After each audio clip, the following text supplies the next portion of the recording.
Hello दोस्तों, बहुत बहुत स्वागत है आपका हिंदी मीडियम के नंबर 1 चैनल शुभम क्लासेस में। जैसा कि जानते हैं, मेरा नाम सुनील चौधरी है। हमारे द्वारा याद करिए, पिछले वीडियो को आपने बहुत ज्यादा लाइक किया। आपका डिमांड था कि सर मुझे ठोस अवस्था का भी पैकेज दे दीजिए और कोशिश कीजिए जो भी आप ठोस अवस्था का पैकेज देंगे उसमें कुछ ऐसे क्वेश्चन हो जो हमारे बोर्ड एग्जाम में पूछे गए। तो बिल्कुल बच्चों, आप हो जाइए तैयार। आपके लिए हम बिल्कुल आए हैं, बिल्कुल आपके मुताबिक ये वीडियो। प्लीज आप इस वीडियो को पूरा देखिएगा। अगर अच्छा लगे तो लाइक जरूर करिएगा। हमारे बच्चों का डिमांड था कि सर आप अति लघु क्वेश्चन कराइए जो हमारे बोर्ड एग्जाम से संबंधित है। तो बिल्कुल बच्चों, आज का हमारा वीडियो इसी पैटर्न पे है, जिसमें बहुविकल्पी, अति लघु, लघु, ये सारी चीजों को हमने बना के रखा हुआ है। और आप कॉपी ले लीजिए, क्योंकि सिर्फ वीडियो देखेंगे तो आप बिल्कुल नहीं पढ़ पाएंगे। तो आप वीडियो के साथ साथ इसको नोट्स करते चाहिए। अगर अभी नोट्स नहीं हो पा रहे तो स्क्रीनशॉट खींचकर अपने मोबाइल में रख लीजिए। आप वहां से बाद में जरूर सबके नोट्स बनाइए, क्योंकि बच्चों अगर आप नोट्स बनाओगे तो 100% आप एग्जाम में पास होने से कोई नहीं रोक सकता। जैसा कि पिछला वीडियो था विलियन का, तो विलियन आपको बहुत अच्छा लगा। तो कुछ बच्चों का डिमांड था सर सॉलिड स्टेट का बनाएगा तो कोशिश करेगा अति लघु लघु करके बनाएगा। तो बिल्कुल बच्चों, आपके द्वारा कहे अनुसार हम उसी पैटर्न पे लाए हैं। आप जल्दी से कॉपी निकाल लीजिए। देखिए, अगर हम बात करें तो 2021-22 में आने वाले बहुविकल्पी प्रश्नों, अति लघु प्रश्न और संपूर्ण संग्रह इस वीडियो में पूरा है। आप इसको जरूर देखिएगा। जैसा कि चैप्टर आपका था सर ठोस अवस्था का बताइएगा, ये हमारा जो है चैप्टर 1 है। सभी प्रश्नों को लिखकर याद कर ले, बोर्ड एग्जाम में अवश्य पूछे जाएंगे ये प्रश्न। अवश्य पूरा पढ़े और याद करें। ठीक है, उम्मीद करते हैं हमारे बच्चे बिल्कुल तैयार हैं। हम भी बिल्कुल तैयार हैं। जल्दी से कॉपी पेन निकाल लीजिए और पहला क्वेश्चन ही आपका जो है वो रहा ये बोर्ड पे। देखिए,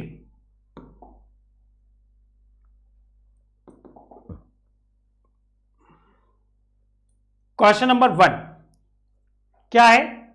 चतुष्फलकी समन्वय संख्या के लिए त्रिज्या का अनुपात जो एक्स वाई होता है वो कितना होता है? कॉपी निकाल लीजिए बच्चा। क्वेश्चन कह रहा है हम लोगों से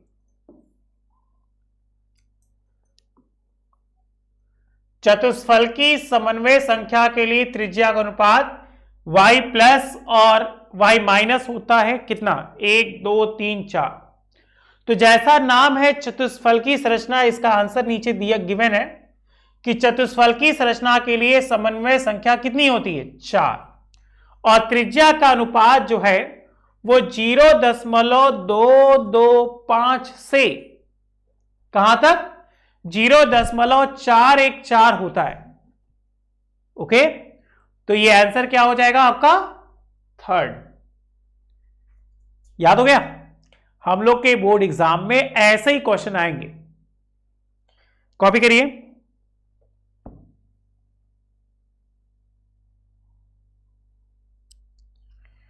बहुत अच्छे।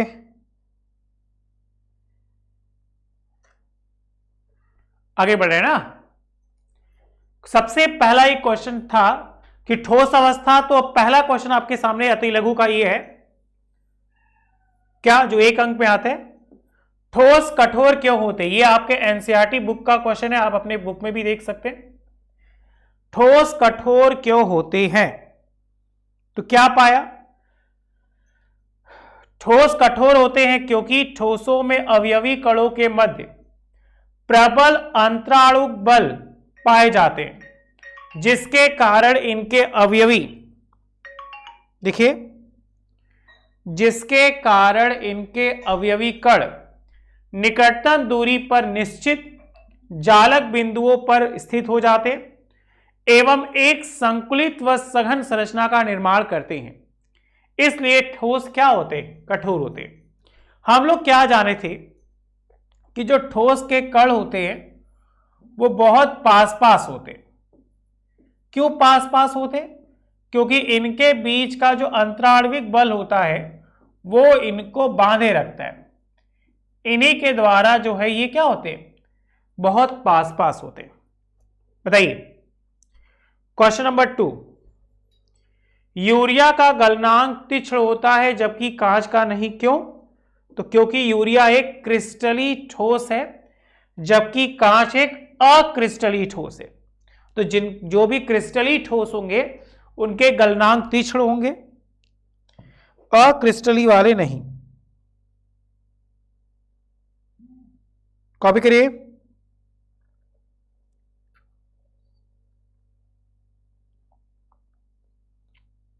समझ में आ रहा है? उसके बाद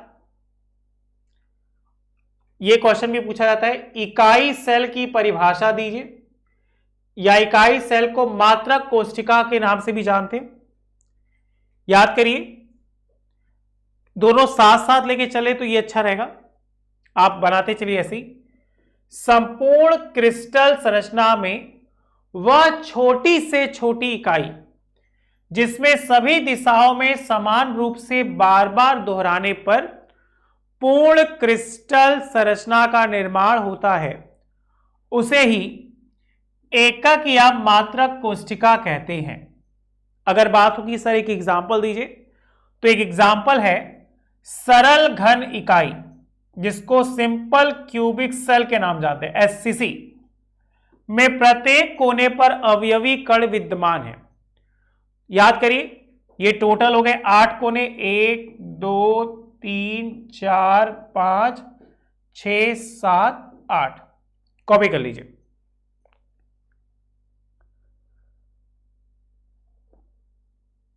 ओके, एक क्वेश्चन आ रहा है, क्रिस्टल जालक किसे कहते हैं? तो त्रिविम आकाश में क्रिस्टल इकाइयां मतलब अवयवी कणों की नियमित व्यवस्था को ही क्रिस्टल जालक या इसे एक और नाम से जानता है त्रिविम जालक। देख लीजिए, क्वेश्चन नंबर 1 2 3 4 5 5 क्वेश्चन आपके सामने बोर्ड पे, जल्दी से कॉपी कर लीजिए। एक साथ करते चलेंगे तो अच्छा रहेगा, ठीक है? फास्ट फास्ट, जितनी जल्दी करेंगे उतनी जल्दी क्लियर होगा। अभी नहीं कर पा रहे तो आप क्या करिए, स्क्रीनशॉट खींच के रख लीजिए, बाद में करिएगा। चलिए भाई, क्वेश्चन नंबर 6,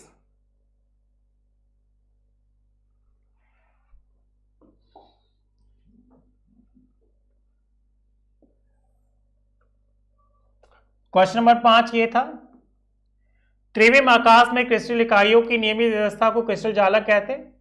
इस फिगर को जरूर ड्रॉ कर लीजिएगा, ये क्रिस्टल जालक का है। क्वेश्चन नंबर 6 ये है, ये क्वेश्चन नंबर 4 था।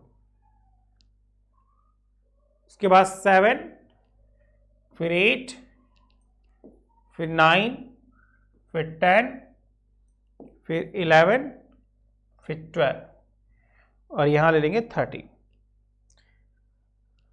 क्वेश्चन नंबर 6, अक्रिस्टली ठोस को परिभाषित कीजिए तथा इसके 2 उदाहरण दीजिए। जैसे हमने पाया कि ठोस 2 होते, एक क्रिस्टली ठोस होता है, एक अक्रिस्टली ठोस होता है। तो अक्रिस्टली ठोस बताना क्या है? तो वे ठोस जिनके अवयवी कणों की कोई निश्चित या नियमित व्यवस्था नहीं होती, अर्थात अवयवी कणों की लघु परासी व्यवस्था पाई जाती है, उन्हीं को अक्रिस्टली ठोस कहते हैं। जैसे कांच, रबड़, प्लास्टिक, ये सब किस में आते हैं? अक्रिस्टली ठोस में। लोहा, सोना, चांदी, ये सब किस में आते हैं? क्रिस्टली ठोस में। बताइए, हो गया क्वेश्चन नंबर 7। चलिए क्वेश्चन नंबर 8 पे आइए। एकक कोशिका मुख्यतः कितने प्रकार की होती है, नाम दीजिए। तो एकक कोशिका 2 भागों में बांट दी गई, एक सरल या इसे आदि या मूलभूत एकक कोशिका के नाम से जानते हैं, और एक केंद्रित एकक कोशिका। कुछ याद आ रहा है? याद आ रहा है तो यस सर में आंसर दीजिए। और बच्चों प्लीज आप सभी के नोट्स जरूर बनाइए, ठीक है? आगे चले, आ जाओ।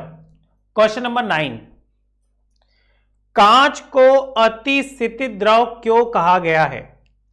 तो कांच एक अक्रिस्टलीय ठोस है। अगर पूछेगा कांच कैसा ठोस है तो अक्रिस्टलीय। सभी बच्चे जिनकी तैयारी अभी तक अच्छे से नहीं हो पा रही है वो हमारे सफलता बैच से जुड़ सके। ये बिल्कुल नया कोर्स है, जब लॉन्च हुआ है। इसमें हम आपको क्या क्या चीजें प्रोवाइड करेंगे, 9th 10th के रिवीजन के साथ 10th और 12th के फुल कोर्स की जानकारी और PDF syllabus, question and notes, ये सारी चीजें। 11th के रिवीजन के साथ साथ 12th का फुल कोर्स। उसके बाद जो बच्चे जी और नीट करना चाहते हैं उन लोगों के लिए सुनहरा मौका है, ये आप हमारे बैच से आप जुड़ सकते हैं।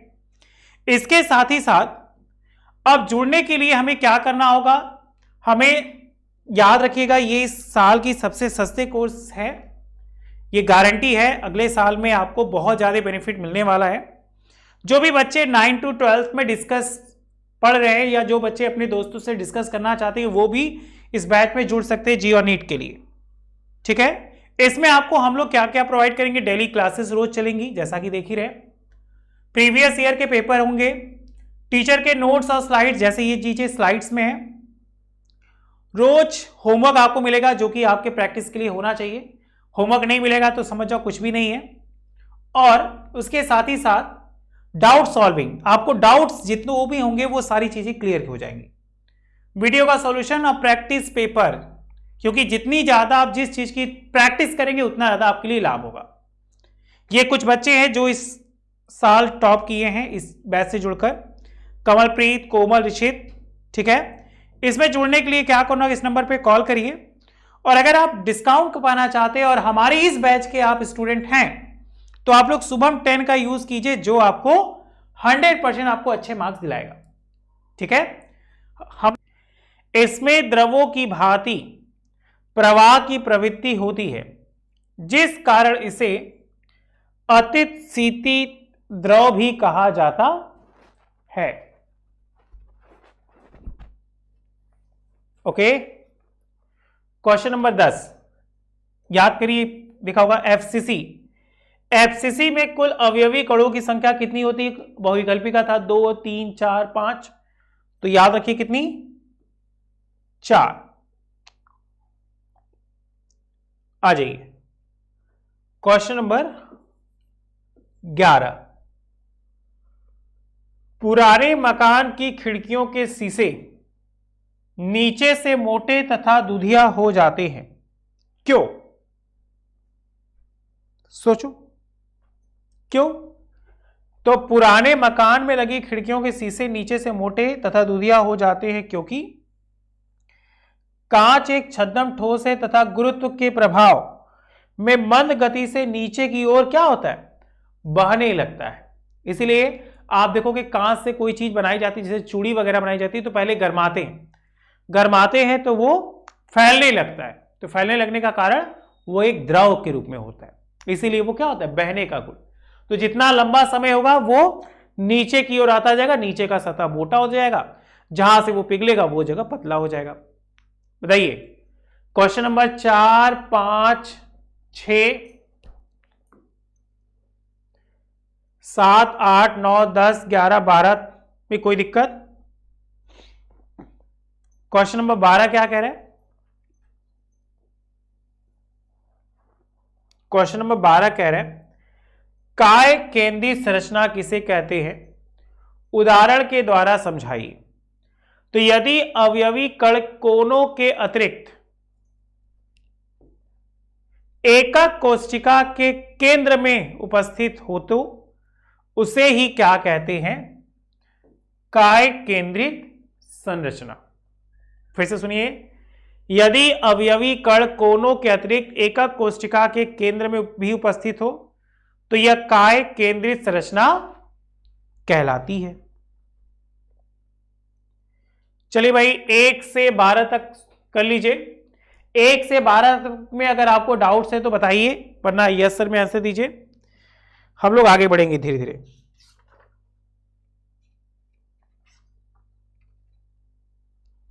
अगर कोई डाउट है तो जरूर बताइएगा मुझे।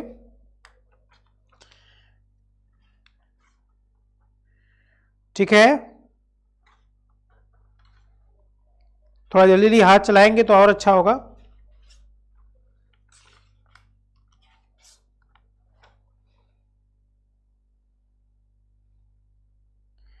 Fast fast.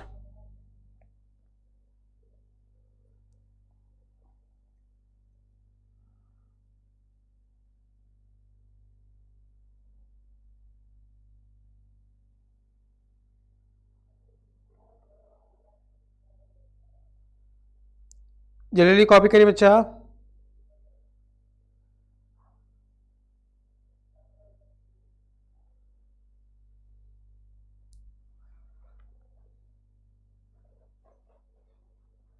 आइए आगे बढ़ते हैं।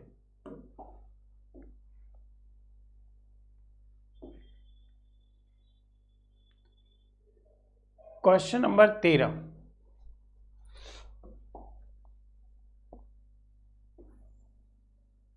देखिए भाई, क्वेश्चन नंबर 13 क्या कह रहा है? आयनिक ठोस गलित अवस्था में विद्युत के सुचालक होते हैं, जबकि ठोस अवस्था में नहीं।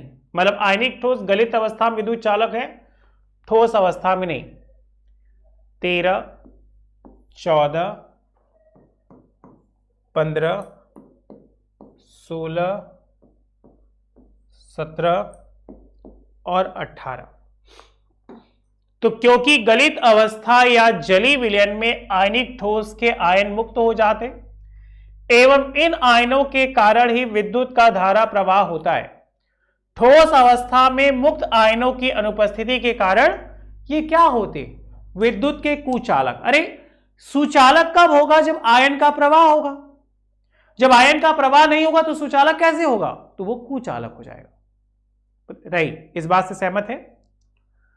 उसी तरह क्वेश्चन नंबर 14 कह रहा है विद्युत का सुचालक नर्म संयोजक ठोस कौन सा है? तो याद रखिए सिबेट, जिसका नाम है क्या? ग्रेफाइट। अब आपको याद होगा ये धातु नहीं, ये अधातु है। क्वेश्चन नंबर 15 षटकोणी क्रिस्टलीय निकाय से क्या अभिप्राय है? तो वह निकाय जिसमें दो अक्ष समान होती है परंतु तीसरी अक्ष क्या हो? असमान होती है। जैसे A equal to B is not equal to C, इसी को कहा, उसी को षटकोणीय क्रिस्टलीय निकाय कहते हैं। जहां अल्फा बीटा के कोण तो 90 डिग्री के होते हैं, लेकिन गामा का जो कोण होता है वो 120 डिग्री हो जाता है। क्वेश्चन नंबर 16 अध्रुवी आणविक ठोस नर्म होते हैं क्योंकि इन ठोसों में अवयवी कणों के मध्य दुर्बल परिक्षेपण बल होता है। इन्हीं को एक और नाम से जानते हैं जिसे लंदन बल कहते हैं। 17 द्विविमीय वर्ग निबिड़ को ए प्रकार की व्यवस्था कहा जाता है, क्यों? तो द्विविमीय वर्ग निबिड़ संकुलन में अवयवी कणों की पंक्तियां समान होती है। यदि एक पंक्ति को ए कहते हैं तो सभी पंक्तियों को क्या? ए, बी कहेंगे तो बी, पी कहेंगे तो पी, मतलब पंक्तियों की संख्या समानता पाई जाती है, इसलिए कहा गया। 18 हाइड्रोजन आबंधित आणविक ठोस के दो उदाहरण, तो वो याद कर लो। ये बर्फ नॉर्मली H2O और NH3। बताइए बच्चा।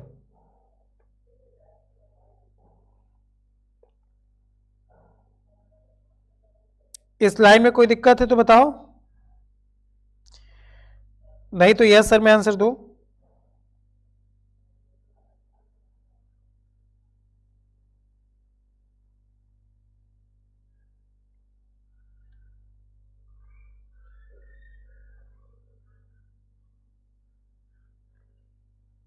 कॉपी करिए बेटा, कॉपी करिए जल्दी जल्दी।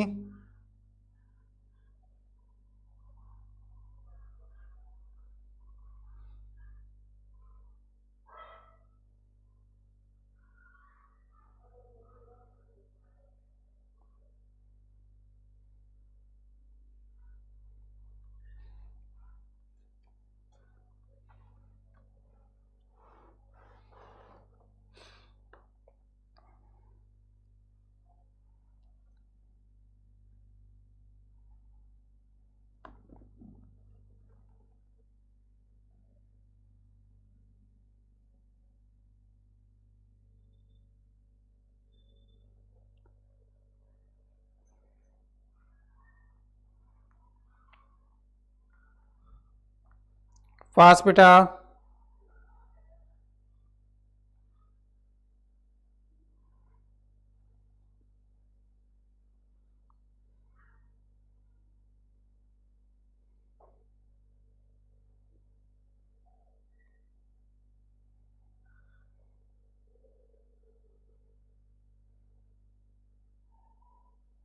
यहां तक कोई डाउट है आपको?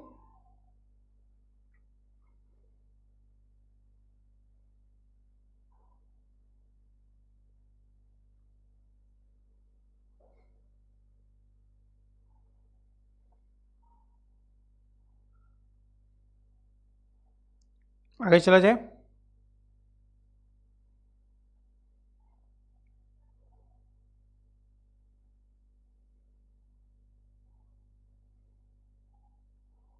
चलिए हम लोग आगे बढ़ते हैं। इसके बाद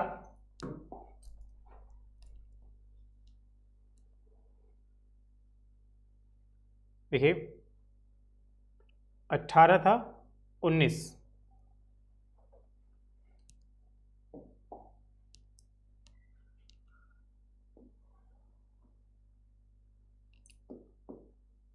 इसको कर लीजिए 20,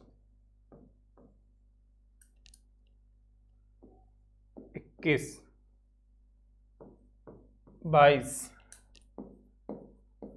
23, 24, 25, 26, 27, 28। हम पढ़ते हैं क्वेश्चन नंबर 26 को, 19 को पहले। द्विविमीय षटकोणीय निबिड़ संकुलन में गोलों की उप सहसंयोजक संख्या कितनी है? तो याद रखिएगा कितनी? 6।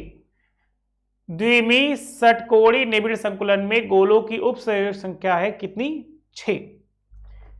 एफसीसी में दो निकटतम आयनों के बीच की दूरी को स्मॉल डी से दिखाते, मात्रक कोष्टिका के किनारों की लंबाई को ए से दिखाते, तो क्या संबंध होता है? स्मॉल डी बराबर ए बाई √2। 21। द्विविमीय वर्ग निबिड़ संकुलन में समन्वयन की संख्या कितनी? 4। 22। त्रिज्या अनुपात क्या होता है? यदि त्रिज्या का अनुपात इतना हो तो समन्वय संख्या कितनी होगी? अब याद कर लीजिए कि धनायन तथा ऋणायन की त्रिज्याओं के अनुपात को त्रिज्या अनुपात कहते हैं। यदि त्रिज्या अनुपात इतना है तो इसका परास 0.414 से 0.732 के बीच में आएगा, अतः इसकी समन्वय संख्या हो जाएगी क्या? 6। 23। संकुलन क्षमता से क्या अभिप्राय है? तो किसी क्रिस्टल जालक में उपस्थित अवयवी कण जालक के कुल आयतन का जितना आयतन भाग घेरते हैं उसे ही क्रिस्टल जालक की संकुलन क्षमता कहते हैं। 24। CH-Cl में त्रिज्या का अनुपात का मान, तो CH-Cl में त्रिज्या का अनुपात का मान इतना होता है, इसको आप याद कर लीजिए। 25। फलक केंद्रित घनी जालक के लिए संकुलन क्षमता कितनी होती है? तो फलक केंद्रित जालक के लिए संकुलन क्षमता 74% होती है। बताइए क्या ये लाइन क्लियर? उसके बाद रॉक सॉल्ट का फॉर्मूला हम लोग NaCl जानते हैं, तो Na+ और Cl- होता है, तो इनकी समन्वय संख्या क्या होगी? ये इंपॉर्टेंट है, 2015 में पूछा है। तो रॉक सॉल्ट Na+Cl की समन्वय संख्या क्रमशः 6 होती है, क्योंकि Na+ और Cl- में विपरीत आयन 6 आयनों द्वारा घिरे होते हैं। बताइए क्या ये लाइन आपको क्लियर हुई? Question number 27। निम्नलिखित को संकुलन क्षमता के बढ़ते हुए क्रम में व्यवस्थित कीजिए। तो सबसे पहले सरल घनी, फलक केंद्रित घनी और अंतः केंद्रित। तो सबसे पहले सरल घनी से बड़ा अंतः केंद्रित से बड़ा फलक केंद्रित।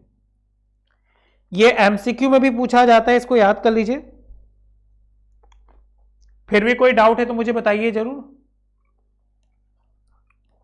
आगे चले,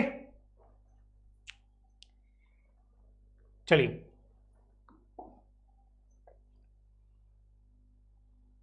देखिए, इसके बाद हम लोग बात करेंगे लघु त्रिप्रश्नों की। तो लघु त्रि जाने से पहले हम क्वेश्चन नंबर आते हैं 28 पे, 27 तक हुआ था वहां। क्वेश्चन नंबर 28, 29, 30, 31, 32 और 33।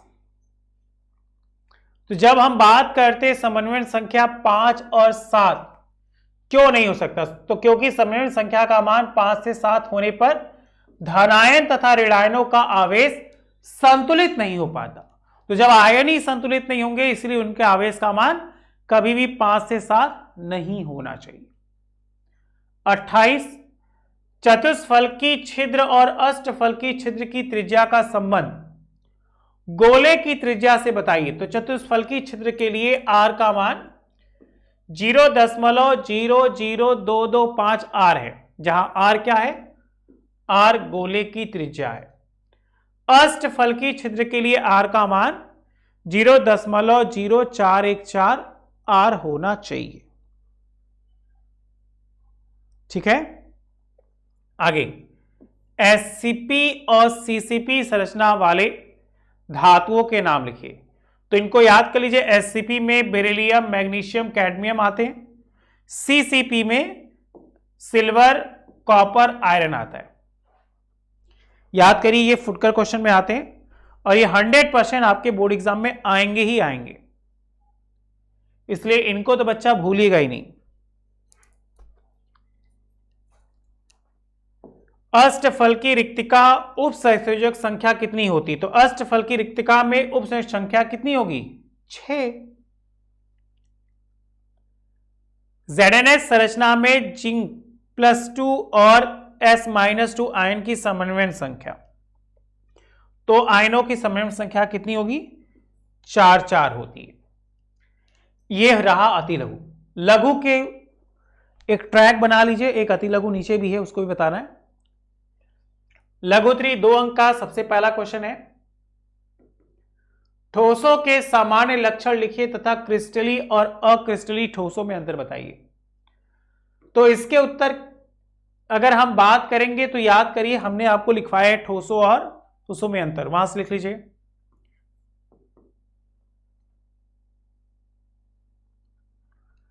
उसके बाद देखिए, निम्नलिखित में से आणविक और आयनिक ठोस को अलग करना है।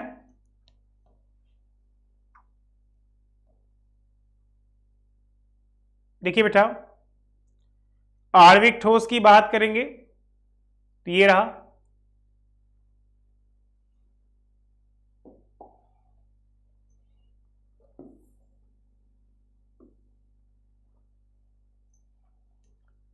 पहले ये लिख लीजिए, एक घनी क्रिस्टल के लिए फलक का विकर्ण 3.50 एंगस्ट्रॉम है, इसकी फलक लंबाई कितनी होगी? तो फलक विकर्ण के लिए फॉर्मूला AC बराबर √a², क्योंकि दोनों का मान 1 है, तो क्या हो गया? √2a। तो फलक की लंबाई का फॉर्मूला हो गया फलक विकर्ण अपॉन √2a। मान रखने पर क्या आया? 2.475 एंगस्ट्रॉम। बताइए, क्या यह बात क्लियर है आपको? उसके बाद हमसे क्वेश्चन कह रहे हैं, निम्नलिखित में से आणविक और आयनिक ठोस को छांटिए। तो बेटा ये इंपॉर्टेंट है, आणविक और आयनिक ठोस कॉपी कर लीजिए। आयनिक ठोस में कौन कौन? NaCl, Na2SO4, Ca और CSO4, मतलब जितने भी धातु वाले थे उन धातु वाले की कैटेगरी होगी आयनिक ठोस। अब कौन कौन बचा? अमोनिया, CO2, CCl4, SO2 और आर्गन, ये सब तुम्हारे आणविक ठोस आ गए। अब एक छोटा सा इसी के अनुसार एक होमवर्क दे रहे हैं, आप घर पे ट्राई करिएगा, देखिए आपको 100% आ जाएगा। निम्नलिखित ठोसों का आयनिक, आणविक, सहसंयोजक और क्रिस्टली, ये टोटल आपके पास 10 है, 1 2 3 4 5 6 7 8 9 10 11, ये आप करेंगे होमवर्क। इसी के अनुसार छांटना है कि कितने आणविक ठोस है और कितने आयनिक ठोस होते हैं, बताइए। ओके, आइए कुछ अति लघु क्वेश्चन है, इनको भी कर लेते, ज्यादा नहीं है, थोड़ा सा है।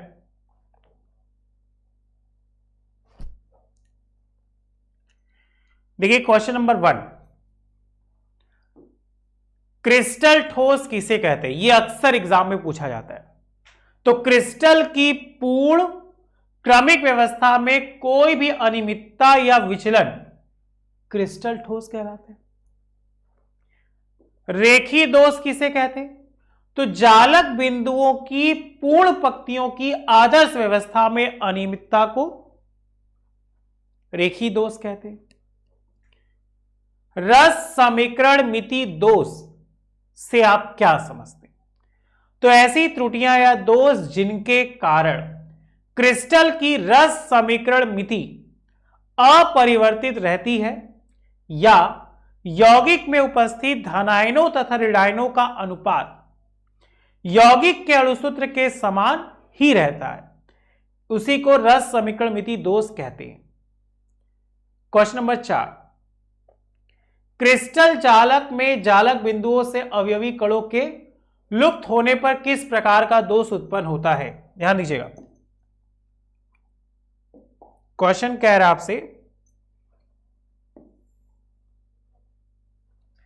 क्रिस्टल जालक में जालक बिंदु से अवयवी कणों के लुप्त होने पर किस प्रकार का दोष उत्पन्न होता है, तो यदि क्रिस्टल जालक से अवयवी कण अपने निश्चित या नियमित स्थान से बाहर निकल जाते तो उनमें दोष रिक्तिका दोष होता है।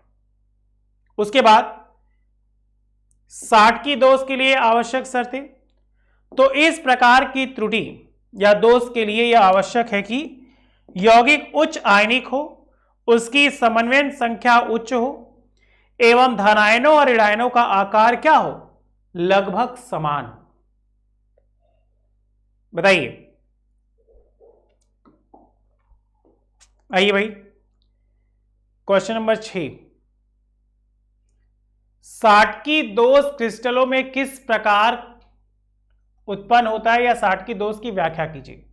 तो वह दोष जो क्रिस्टल में धनायन तथा ऋणायन के समान संख्या में अपने स्थानों से लुप्त होने के कारण निर्मित रिक्त स्थानों के कारण होता है, साटकी दोष कहलाता है।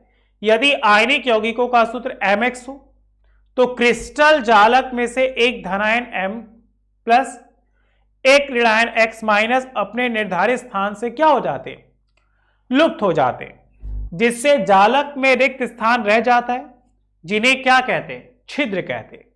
क्रिस्टल जालक में इस दोष को ही साटकी दोष के नाम से जाना जाता है। देखिए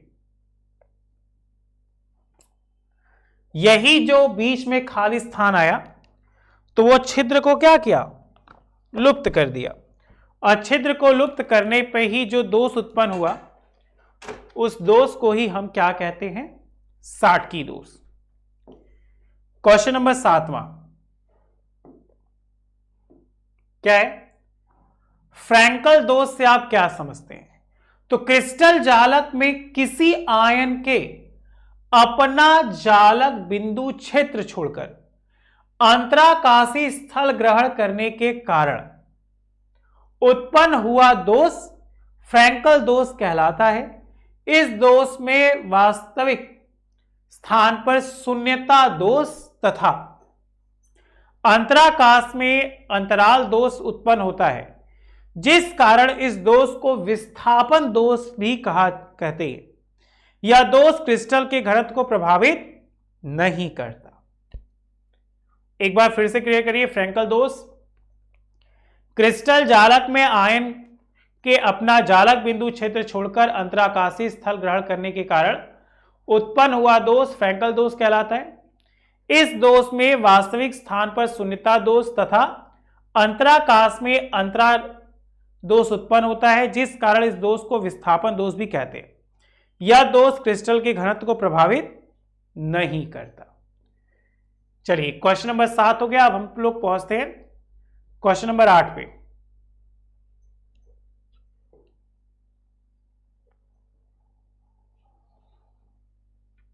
क्वेश्चन नंबर 8, फ्रैंकल दोष के लिए आवश्यक शर्त क्या है? तो फ्रैंकल दोष उन क्रिस्टलों में पाया जाता है जिनकी समन्वय संख्या कम हो एवं धनायन व ऋणायन के आकार में बहुत अधिक अंतर न हो, अर्थात जो त्रिज्या अनुपात हो वो क्या होनी चाहिए? कम होनी चाहिए। उसके बाद कह रहे हैं फ्रैंकल दोष युक्त क्रिस्टल जालक का घनत्व अपरिवर्तित रहता है, क्योंकि ये इंपॉर्टेंट है, 2016 में पूछा है बेटा। तो फ्रैंकल दोष युक्त क्रिस्टल जालक का घनत्व अपरिवर्तित रहता है क्योंकि प्रति इकाई आयतन में आयनों की संख्या में कमी या वृद्धि नहीं होती, अर्थात आयनों की कुल संख्या क्या होती है? अपरिवर्तित रहती है। चलिए क्वेश्चन नंबर 10 हेडिंग बनाइए। देखिए क्वेश्चन नंबर 10 क्या कह रहा है। क्वेश्चन नंबर 10 कह रहा है यौगिक जो स्थिर अनुपात के नियम का पालन नहीं करते वो किस प्रकार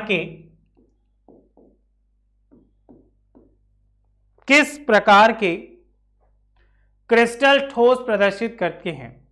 तो ऐसे यौगिक अरस समीकरण मिति दोष दर्शाते। क्वेश्चन पूछेगा तो अरस समीकरण मिति। 11, संक्रमण धातु द्वारा अधातु तत्वों के साथ निर्मित अंतराकाशी यौगिकों में कोई 3 उदाहरण दीजिए। लिख लीजिए भाई, 1 2 3, ये इंपॉर्टेंट है। एफ केंद्र किसे कहते हैं? तो क्रिस्टल जालक में ऋणायनों के द्वारा उत्पन्न रिक्त स्थान जिनके इलेक्ट्रॉन भरे होते हैं उन्हें ही एफ केंद्र कहा जाता है। बताइए क्या यहां तक आपको क्लियर हो रहा है? तो आप सभी यस सर में आंसर दीजिए। क्वेश्चन नंबर 13,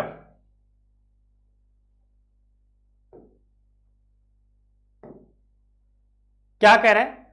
एफ केंद्रों की संख्या पर यौगिकों के गुणधर्म पर क्या प्रभाव पड़ता है? तो एफ केंद्रों की संख्या में वृद्धि होने पर यौगिक के रंग की तीव्रता भी बढ़ जाती है। ठीक है, क्या प्रभाव पड़ता है? तो उसकी जो रंग की तीव्रता होती है वो क्या होती है?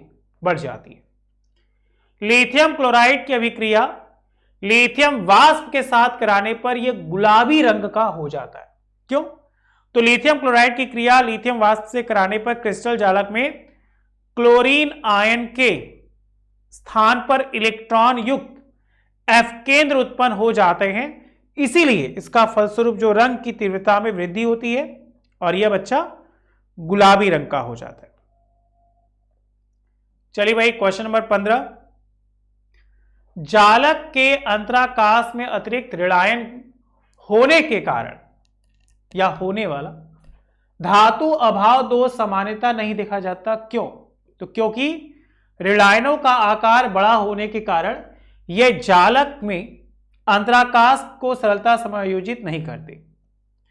क्वेश्चन नंबर 16, प्रतिस्थापन ठोस विलयन किसे कहते?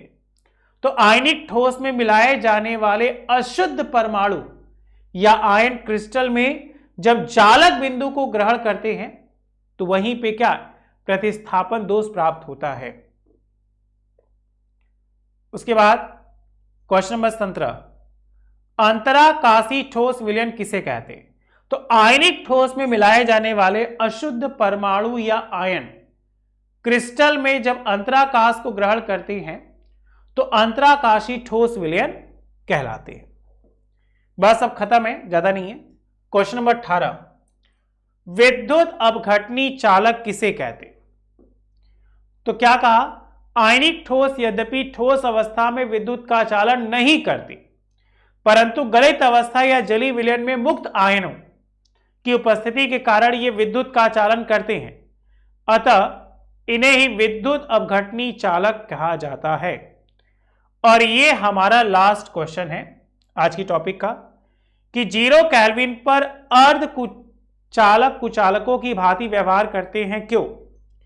तो 0 केल्विन पर अर्धचालकों के इलेक्ट्रॉन में इतनी ऊर्जा नहीं होती कि वे स्वतः ही संयोजकता बैंड से चालकता बैंड में जा सके। अतः इस ताप पर ये कुचालकों की भांति क्या करते? व्यवहार करते हैं। बताइए, क्या आज का सेशन अच्छा लगा? तो यस सर में दीजिएगा। कोई डाउट्स है तो जरूर लिखिएगा। अगर आपके कोई और सुझाव है तो वो भी बताइएगा। वीडियो अच्छा लगे तो लाइक जरूर करिएगा। ठीक है, चलो, thank you so much, bye bye.